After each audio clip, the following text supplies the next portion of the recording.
खामगाव विधानसभा काँग्रेस कमिटीच्या वतीने मुख्यमंत्री देवेंद्र फडणवीस व उपमुख्यमंत्री अजित पवार आणि एकनाथ शिंदे यांना नवीन कायदा रद्द करण्याबाबत निषेध करून निवेदन सादर करण्यात आले। महाराष्ट्र राज्यातील महायुती सरकारने नव्याने मंजूर केलेला जनसुरक्षा कायदा हा अभिव्यक्ती स्वातंत्र्याच्या नावाखाली सर्वसामान्य जनतेचे हक्क हिरावून जनमानसांवर विविध प्रकारचे अनधिकृत निर्बंध आणणारा असल्याने हा जनसुरक्षा कायदा रद्द करण्याबाबत उपविभागीय अधिकारी खामगाव यांच्यामार्फत मुख्यमंत्री देवेंद्र फडणवीस, उपमुख्यमंत्री अजित पवार व उपमुख्यमंत्री एकनाथ शिंदे यांना निवेदन रवाना केले।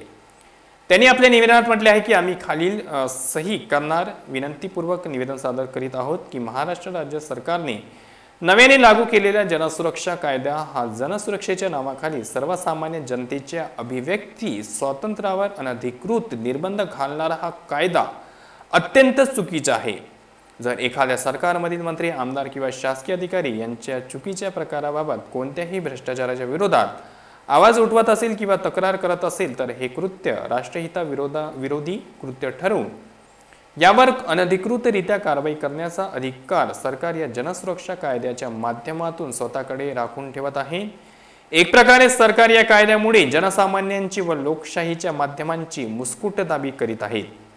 सत्ताधाऱ्यांचे चुकीच्या धोरणांचे सत्य जगासमोर आणण्यापासून सामान्य जनतेला रोखण्याच्या या सरकारने मनमानी धोरण आहे। हे धोरण आम्हासह समस्त सर्व सामान्य जनतेला मान्य नसून या कायद्याला राज्यातील विविध संघटनांनी तसेच विरोधी पक्षातील विविध राजकीय पक्षांनी तसेच भारतीय राष्ट्रीय काँग्रेस कमिटीच्या महाराष्ट्र राज्यातील पदाधिकाऱ्यांनी सुद्धा विरोध दर्शवला आहे।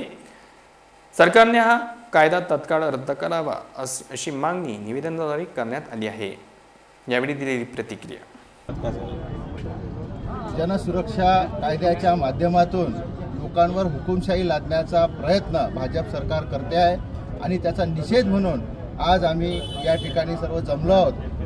भारतीय राष्ट्रीय काँग्रेस खामगाव तालुका व शहराच्या वतीने या ठिकाणी निषेध आंदोलन भाजप सरकारच्या विरोधात, महायुती सरकारच्या विरोधात सुरू आहे। माननीय उपविभागीय अधिकारी यांच्या मार्फत आम्ही तर या देशामध्ये, या राज्यामध्ये हुकुमशाही आल्याशिवाय राहणार नाही आणि म्हणून ही हुकुमशाही आम्ही कदापि लादू देणार नाही।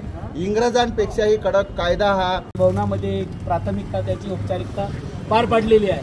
हा कायदा रद्द व्हावा, या कायद्याच्या माध्यमातून सर्वसामान्य जनतेचा आवाज दाबण्याचा प्रयत्न ही भारतीय जनता पार्टीची सरकार करत आहे। त्याचा निषेध करण्याकरता हा कायदा रद्द व्हावा याकरता आम्ही काँग्रेस पक्षाच्या वतीने निवेदन देत आहोत।